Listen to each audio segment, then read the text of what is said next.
Hey everybody, I'm Chris Stipes. Welcome to the Fox 26 parking lot. Can you tell us football season? We've got the tailgating truck, Pits and Spits out here, and we've got this guy. He is a rising star in the world of sports journalism, and his name is Graham Bensinger. He's got a new syndicated show that's coming to Fox 26 beginning this Saturday.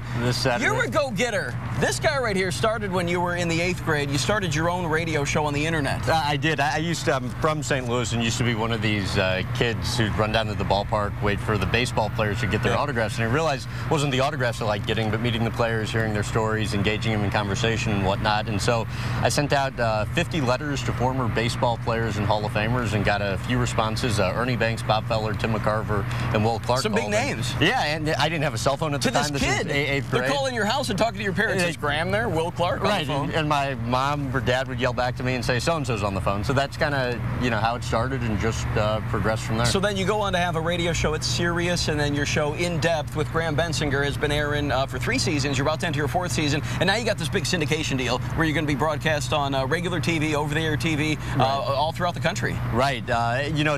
First, I feel really fortunate to have this opportunity to go. Yeah, you're 27 years old, and you've done a lot in that short amount of time. Oh, well, thank you. It's a really fun show to host, though. I mean, you have the opportunity to spend anywhere from a couple hours to a day to 2 days with these guys. We've, spent a couple days with Mike Tyson at his home in Las Vegas for an episode. We've done Kobe. We've been to New Zealand for Tigers ex-caddy Steve Williams, China for Yao Ming.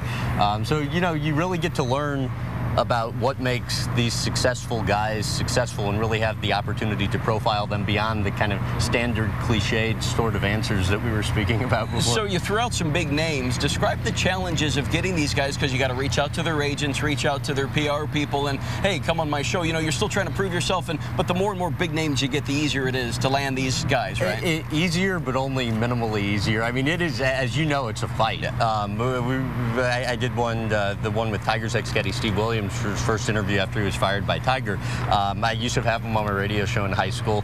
Sent him an email right after he was fired. He immediately turns it down, but was able to get him on the phone. And long story short, it involved me, flying down to Atlanta to take him out to dinner and pitching. You were really committed to getting that interview. Yeah, I mean, you kind of have to. Yeah. You have to do whatever you can to distinguish yourself from the million other platforms vying for their time. And admittedly, it is still a challenge and still a work in progress. And the story that we were talking about off camera, you've had a couple of horror stories, one involving Manny Pacquiao. Yeah, we actually we flew to the Philippines to do Manny Pacquiao. And before you do something like that, there's a ton of legwork involved. You got to set it up, make sure everybody's on the same page. You're flying halfway around the world, and I flew to Texas before the interview to talk to Pacquiao and his people to get their commitments. Everything was agreed to. They knew we were coming.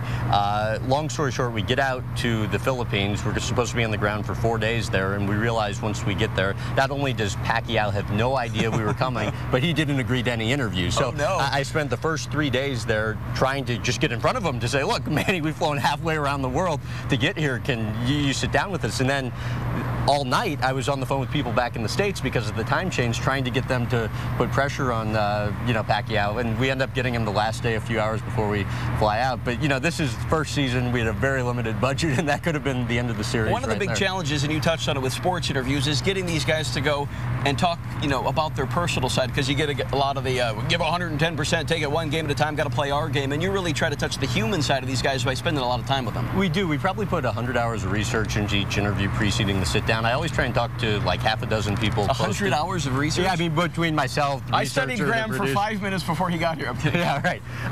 But like we were doing one with Duke's Mike Krzyzewski, and I found out a couple days before the interview he was friends with the then chairman of Morgan Stanley, a guy by the name of John Mack. Found Mack's email address just on Google, sent John Mack an email, and 5 minutes later I get a call from the chairman of Morgan Stanley. Ends up spending an hour with me on the phone saying, you got to ask Mike this, you got to give him crap about that. Then before the interview with Coach Cam, I talked to John Mack last night, and he told me, I need to ask you about so-and-so, and I think it's things like that that help in enabling you to get a little better access than they'd otherwise normally give. We wish you the best of luck. You're a go-getter, certainly, a very hard worker, and does some great interviews as well. In Depth with Graham Bensinger debuts here on Fox 26 this Saturday at 3:30, and your first guest is Terrell Owens, who is always entertaining. Graham, we're out of time, but it's a pleasure having you on, and we wish you the best of luck with the new show. Really a pleasure, Chris. Graham Bensinger, everybody. Watch him.